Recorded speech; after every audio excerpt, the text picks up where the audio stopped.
பார்த்தீங்கன்னா இந்த அல்பைக்கு வாழ்வு வந்தால் அர்த்தராத்திரிகளை கூட பிடிக்கிற கதை.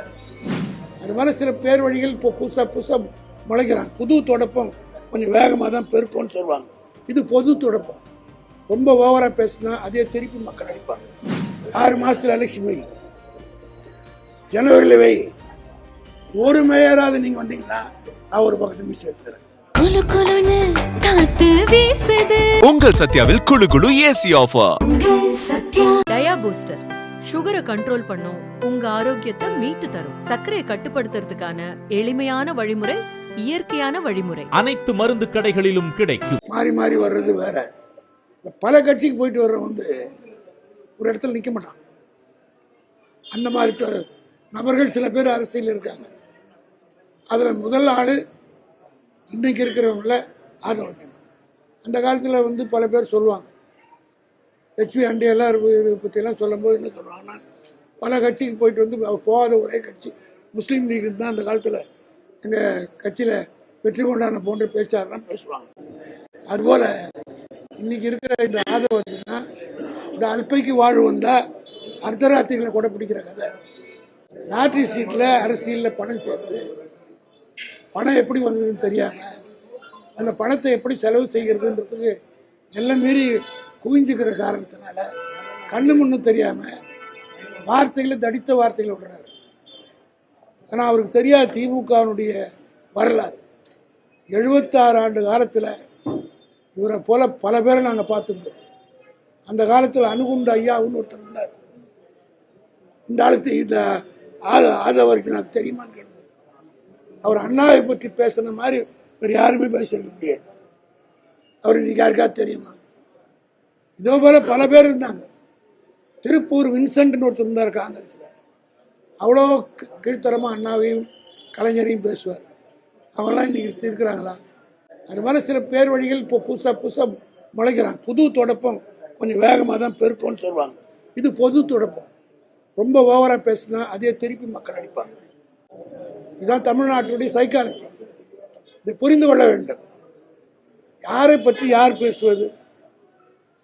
திமுகவுடைய வரலாறு தெரியுமா? இன்னைக்கு நேற்றுக்கு சவால் விடுறாரு. உள்ளாட்சி தேர்தலில் ஒரு சீட்டு அடிமலைன்னு கூட தெரியும். 84 தேர்தலில் நான் சொல்லணும்னா நிறைய சொல்லணும். திமுக தோன்றிய நாள்லேருந்து பல தோல்விகளையும் பார்த்துருக்கோம். எங்களை போல வெற்றி பெற்றவனும் கிடையாது, எங்களை மாதிரி தோற்றவனும் கிடையாது. அதாவது 71ல் 184 தொகுதி திமுக மட்டும் வெற்றி பெற்றது. கூட்டணியோடு சேர்த்து ஏறத்தாழ 220 தொகுதியில் வெற்றி பெற்றோம். இந்த ரெக்கார்டை இன்னி வரல யாரும் உடைக்கல. அதற்கடுத்து ஒவ்வொரு தேர்தலையும் ஒவ்வொரு நிலைமை வந்தது. அதனால திமுக தோற்றுது. 1957 கட்சி முதல்ல தேர்தலில் ஈடுபட்ட நாளிலிருந்து இன்னைய வரலாம் எங்களுக்குன்னு ஒரு சப்ஸ்டான்சியல் ஸ்ட்ரென்த் இருக்கு. அது எந்த காலத்திலும் குறைந்தது கிடையாது. இவ்வளோ பேர் கட்சி மாறுறாங்களே, திமுகவிலிருந்து யாராவது அடிப்படை தொண்டனோ அல்லது யாராவது மாறி இருக்காங்களா? டெய்லி நீங்கள் பார்க்குறீங்க. இந்த கட்சியில் இருக்கிற தொண்டன் போக மாட்டான். இன்னைக்கு தான் ஆர்த்தி எழுந்திருக்கிறான். காரணம் என்ன? இந்த ஆட்சின்றது 5 வருஷம் இருந்தது, அவ்வளோதான். பல முறை ஆட்சியை பார்த்துருக்கு. விரும்ப தேர்தல் இன்னைக்கு இந்த தேர்தலில் இவங்க கட்சி கொள்கையை சொல்லி ஓட்டு வாங்கினாங்களா, லட்சியத்தை சொல்லி ஓட்டு வாங்கினாங்களா? எவன் எம்எல்ஏ, யார் எம்எல்ஏனே தெரியல, யார் மந்திரின்னு தெரியல. மக்கள் ஓட்டு போட்டாங்க விஜய்ன்ற ஒரு ஆளுக்காக. ஒரு முகத்தை பார்த்து இன்ஸ்டாகிராம் இந்த மாதிரி பிரச்சாரத்தினால அவருக்கு போட்ட ஓட்டாக தான் நினச்சி போட்டாங்களே தவிர, யாராவது நீங்கள் போய் தொகுதியில் நீங்கள் எல்லாம் ஊடகத்தில் இருக்கீங்க, தயவு செய்து ஒரு ஹம்பல் ரிக்வெஸ்ட்டு, ஒவ்வொரு ஊராக போய் உங்கள் ஊர் எம்எல்ஏ யாருன்னு கேளுங்க. 10 பேராக சொல்கிறாங்களா கேளுங்க. மந்திரி பேரை சொல்லுங்க, யாருக்குன்னு தெரியாது. அது மாதிரி இந்த தேர்தலில் ஒரு ஜாக்பாட் லாட்ரி சீட் அடித்த மாதிரி ஒரு அடிச்சிருச்சு. அது கூட ஒரு மெஜாரிட்டி இல்லை, 35% ஓட்டு தான் வாங்கியிருக்காரு. 65% எதிர்த்து தான் விழுந்திருக்காரு. இந்த 35% ஓட்டை உங்களுக்கெல்லாம் எல்லாருக்கும் தெரியும். ஒரே ஒரு வெங்காயம் டெல்லியில் பிஜேபி ஆட்சியை மாற்றிச்சு. அதே போல் இந்த தேர்தலில் ஒரு விபத்து. இந்த தேர்தலே பாண்டிச்சேரியோட மற்றவங்களோட சேர்த்து அனுப்பிச்சிருந்தா நிச்சயமாக இந்த புடி வந்திருக்காரு. 2-3 நாளில் நடந்தது. அதை பற்றி நாங்கள் ஆய்ந்து கொண்டிருக்கிறோம். இவர் சொல்றார் திமுக அடுத்த உள்ளாட்சி தேர்தல், அவருக்கு தெரியாது. உள்ளாட்சி மன்ற தேர்தலில் உள்ளூர்காரன் யார் தகுதியானவன் தான் ஓட்டு போடுவாங்க. இப்போ போட்ட ஓட்டு பூரா விஜய்க்கு தான், எந்த வேட்பாளருக்கும் கிடையாது, ஆதவர்ஜனாவுக்கும் கிடையாது, இப்போ இருக்கிற மந்திரிமார்கள் எவனுக்கும் தெரியாது. இந்த மந்திரிகள் எல்லாம் வந்திருக்காங்களே, இவங்கெல்லாம் யோகியர்களா? ஒரு மந்திரி இன்னைக்கு இருக்கிறாரு, அவர் போய் ஒரு ரைடு பண்ண போறாரு விஜய் வீட்டில்.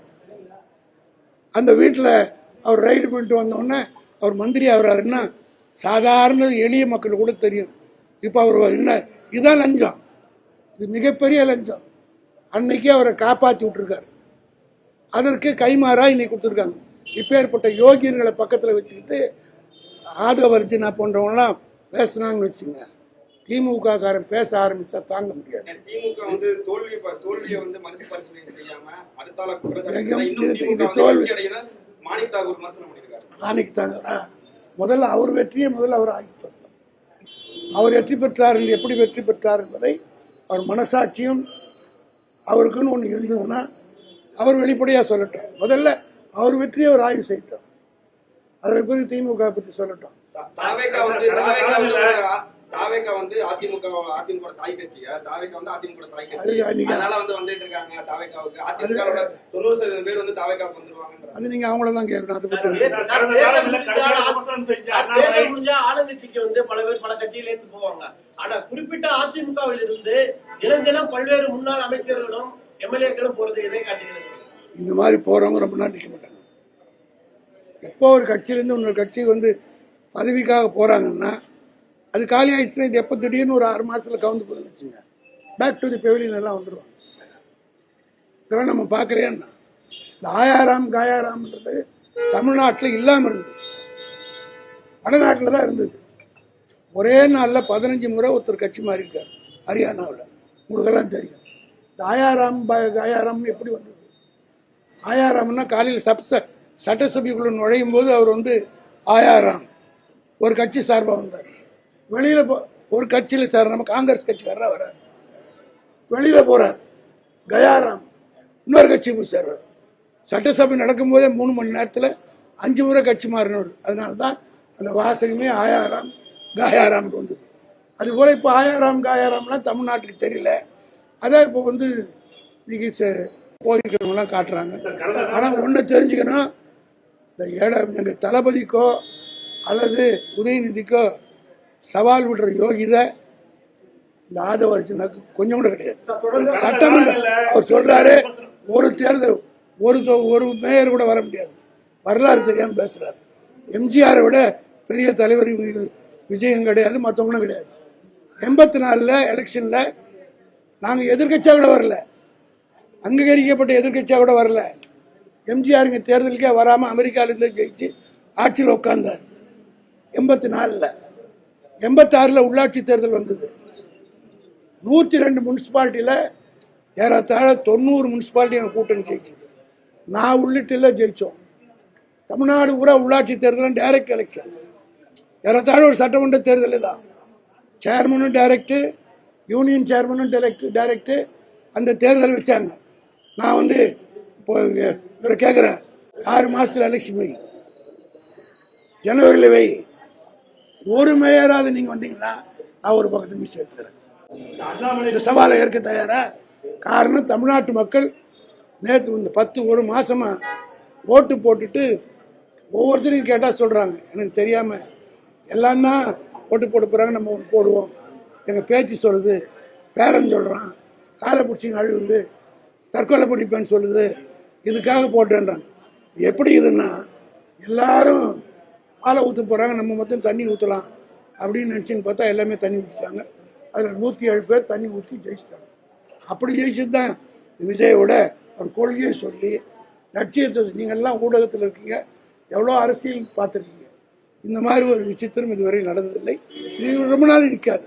எவ்வளோ சீக்கிரம் வந்ததோ ஆர்கிமிடிஸ் பிரின்சிபல் போல எவ்வளோ வேகமாக மேலே பந்து போதோ அதே வேகத்தோடு தான் கீழே வரும். அதே போல் எவ்வளோ வேகமாக அவர் போனாரோ மிக அதில் விஜய்க்கு ஒரு ஆபத்து வரப்போகுதுன்னா அது ஆதவர்ஜனாவால் தான் வரும் என்பதை நான் பகிரங்க. அண்ணாமலை புதிய கட்சி தொடங்கியிருக்காரு, அவர் இன்னும் ஆரம்பிக்கல. இயக்கம் ஆரம்பிச்சிருக்காரு. கிட்டத்தட்ட ஒரு 15 லட்சம் பேர் நேரத்துல இருந்து வந்து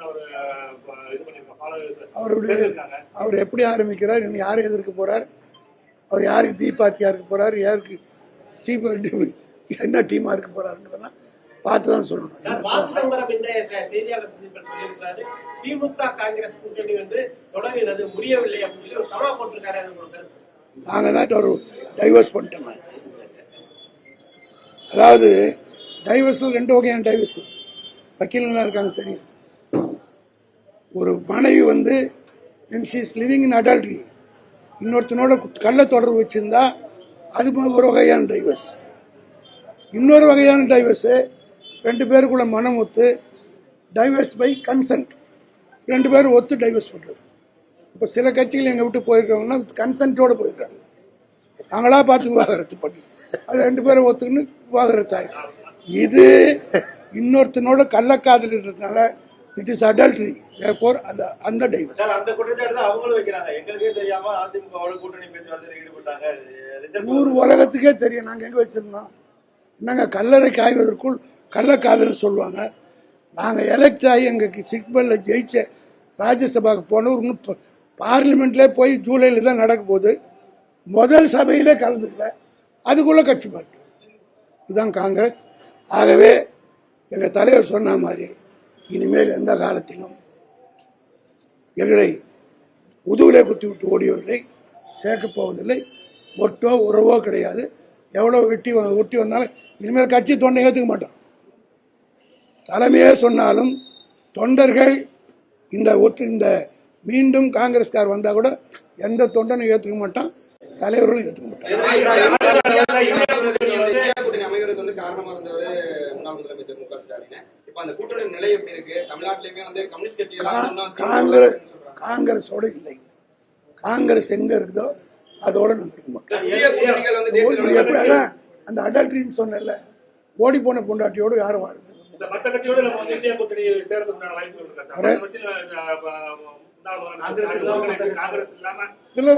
இன்னும் காலப்போக்கில் இன்னும் 3 வருஷம் இந்த பார்லிமெண்ட் தெரியும். சத்தியமா கிடையாது.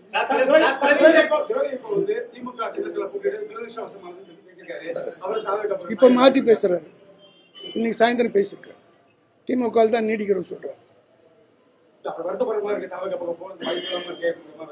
யார் போனாலும் நாங்க கவலைப்படல, அதை பத்தி நாங்க கவலைப்படல. இருக்கிற ஒண்ணு மாத்திரம் சொல்றேன், திமுக வந்து ஒரே ஒரு இடத்துல கலைஞர் மட்டும்தான் ஜெயிச்சார் 91. கட்சி அழிஞ்சிச்சா? அதுக்கு பிறகு 96 தேர்தலில் நாங்க பெற்ற வெற்றி போல யாரும் வெட்டல, ஜெயலலிதாவே தோக்கடிச்சோம். அதனால ஒரு தோல்வி என்பது திமுகவுக்கு எந்த ஆபத்து ஏற்படுவது கட்டமைப்பான ஒரு இது வந்து பொலிட்டிக்கல் பார்ட்டி இல்லை, திஸ் இஸ் அ மூவ்மெண்ட். ஒரு லட்சியத்துக்காக ஒரு கொள்கைக்காக இருக்கக்கூடிய ஒரு மூவ்மெண்ட்ஸை வந்து அழிக்க முடியாது.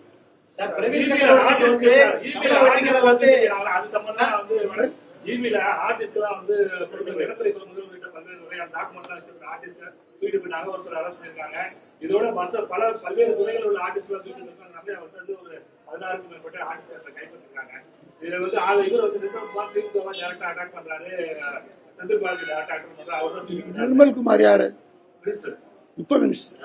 அதுக்கு முன்னாடி ஏடிஎம்கே செய்தி தொடர்பாளர். அவர் என்ன கட்சியில் இருக்கிறாருன்ற கொஞ்ச நாள் பொறுத்து பார்த்து அப்புறம் சொல்லுவோம். நீங்க பர்மனண்டா இருக்கிற ஆளை பத்தி கேளுங்க சார்.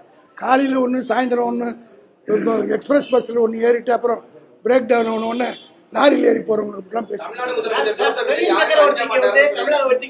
ராஜ்யசபா சீட்டு கொடுத்து அவர் வந்து இப்ப வந்து அந்த கூட்டணிக்கு வந்து கூட்டணி கட்சிகளை கேட்காமலே, கம்யூனிஸ்டை கேட்காமலே ஒரு புதிய பெயர் கொடுத்து அறிவிச்சது வந்து சர்ச்சையா இருக்கு. அதை எப்படி பாக்குறீங்க? எங்களுக்கு அதை பத்தி பாதரேஷனே கிடையாது. நாங்க நிக்கல, நாங்க அதை பத்தி கமெண்ட் பண்ணல. யார் யார் பேரை அவர் யூஸ் பண்ணாரோ அது பாதிக்கப்பட்டவங்க யாருன்றது பதில் சொல்லுவாங்க. இந்தியா கூட்டணின்னு ஒண்ணு இருக்கையில இந்தியா கூட்டணியில நாங்க இல்ல சொல்லிட்டோம்ல. இந்தியா கூட்டணி காங்கிரஸ் இருக்கும் கூட்டணியில் நாங்கள் இல்லை, அவ்வளவுதான். அதை தெளிவுபடுத்தி விட்டார். ஓகே.